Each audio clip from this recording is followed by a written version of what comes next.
Alrighty. More out, man. You have worn me out. The GT Aggressor Pro mountain bike. No, yes, you were. Correct. It's the way you handled everything. Alrighty. It handles like a Chevy pickup truck.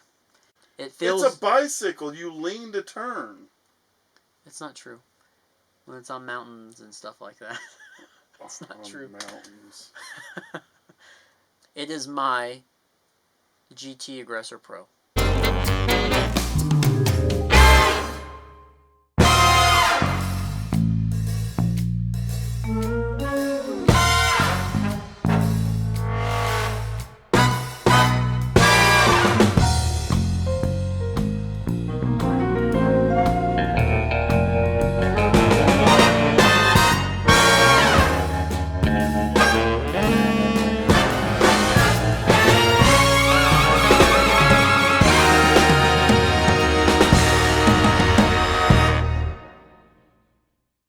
This is my first mountain bike, and I am a novice, so it kind of sounds a little simple, some of the things I'm saying I like and I don't like about it, but this is my first mountain bike. I'm excited about it.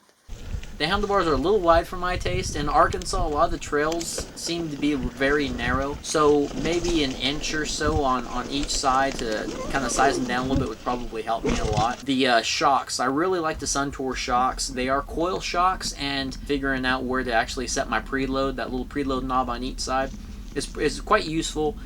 The only thing is sometimes like this last recent time I went out and rode it, I set the preload way too soft, I guess, and I mean I bottomed out completely and it bent my rim, so it resulted in the bent rim. We're gonna have to get that addressed. When it comes to the disc brakes are really important to me. I have them on my road bike, and I wanted to make sure for safety reasons that I got disc brakes with a mountain bike, and luckily the GT Aggressor Pro has both front and back disc brakes, which is kind of hard to find, really. I mean, there's a whole bunch of bikes from big box stores that have front disc brakes, but not rear disc brakes for some reason. So in that price range, it was very nice to be able to find a bike like the GT Aggressor Pro that has both front and back. The brakes can get a little bit noisy. I don't know if that's due to when they get really hot they get noisy, but it seems like with more excessive use they do start to squeak a little bit. I don't know if that's the metal they use or if there's like a film over the top of them or the brake pads. As far as the ride height goes, it's a little, I don't know, I've noticed, it is a hardtail and all the movement's up front, but I have noticed whenever I am riding on trails, I seem to bottom out sometimes where the crank areas and my pedals are. It's not as high as you would think it is.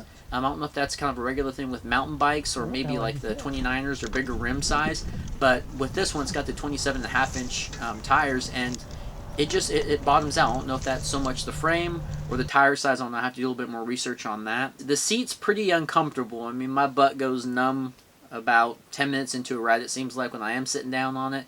There's not much padding at all, but it is a really pretty seat, so I do like that.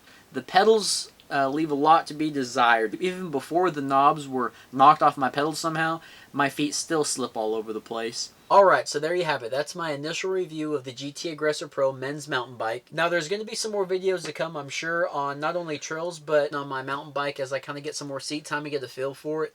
I think it's a pretty high-level bike for a beginner to maybe intermediate, especially with that price range. That price range is really hard to beat. Now, it was a gift, but nothing really came close to everything that that bike has to offer in that price range. Maybe I will get a chance in the future to ride a little bit more expensive bikes, but for now I'm really happy with the GT Aggressor Pro. So make sure you guys subscribe, because as the channel grows, I'm going to grow as a mountain bike rider, and who knows, I might be able to do some different upgrades on my mountain bike, and finally start hitting some harder trails, and that's about it.